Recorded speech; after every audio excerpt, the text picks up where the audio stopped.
Last year on Guam, 209 abortions were conducted, and of that number, at least 120 abortions were conducted after the enactment of the Women's Reproductive Health Information Act. The measure was introduced by Governor Eddie Bozacavo shortly after his inauguration.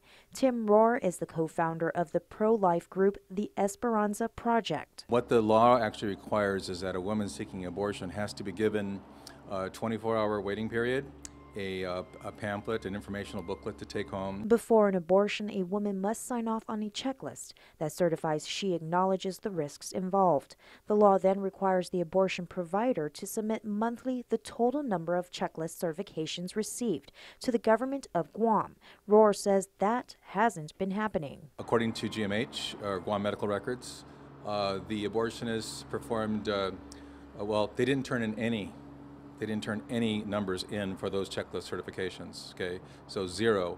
However, Vital Statistics shows that in 2014, 209 abortions occurred, and approximately 120 of those were after the law was implemented. According to Rohr, the failure to report the certifications is a violation of the law. It's a problem that was reported to the previous Attorney General. The Esperanza Project is continuing its push for abortion providers to follow the law and the government to enforce it. Now we're looking at going to the legislature.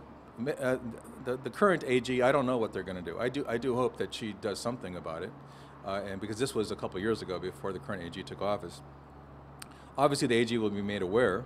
But at this point, we also need to look at tightening up the legislation. In fact, Senator Frank Uggan Jr. has introduced legislation to address the issue. It was brought to the attention of my office a short while ago that the reporting requirements, which enumerate about 24 different items on abortion activities, was not being properly provided to the Department of Public Health and Social Services. Those items include the type of procedure, procedures done after the abortion, and information provided to the woman before and after the procedure.